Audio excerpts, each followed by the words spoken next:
बोली बोली सूर्यदेव भगवान की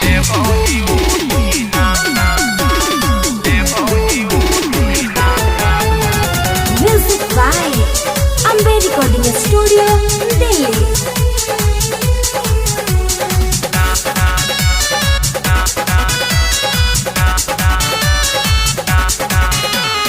गोदिया भराई मन हर साई होई दूर विपतिया हो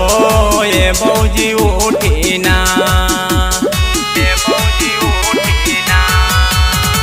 गोदिया भराई मन हर साई होई दूर विपतिया हो ये भौजी उठीना गौरी छठी के बारतिया हो ये भौजी उठीना गौरी छठी के बारतिया हो ये भौजी उठीना। बोली बोली छठी मैया की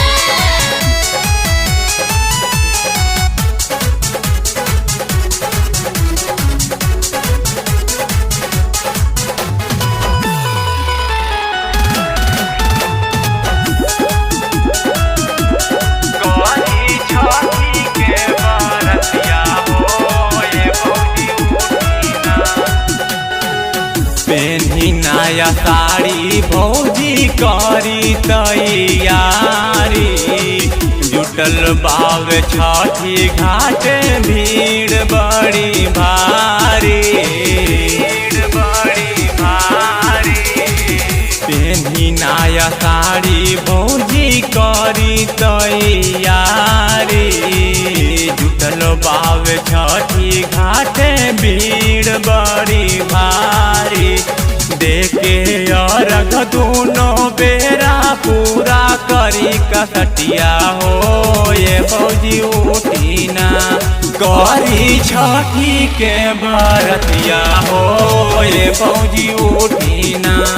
गौरी छठी के बरतिया हो ये भौजी उठीना ये भौजी उठीना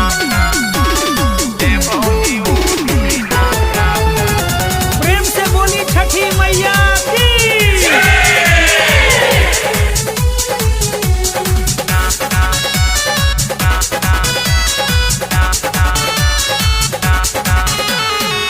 जल बीच खाड़ होके सूरज देव गोहराई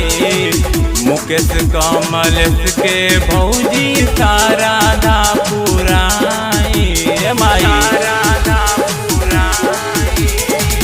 जल बीच खाड़ होके सूरज देव गोहराई मुकेश कमलेश के भौजी सारा धा पुराई छठी मैया सपनवा पूरा करी है अजुए रतिया हो ये भौजी उठीना गौरी छठी के बरतिया हो ये भौजी उठीना गौरी छठी के बरतिया हो ये भौजी उठीना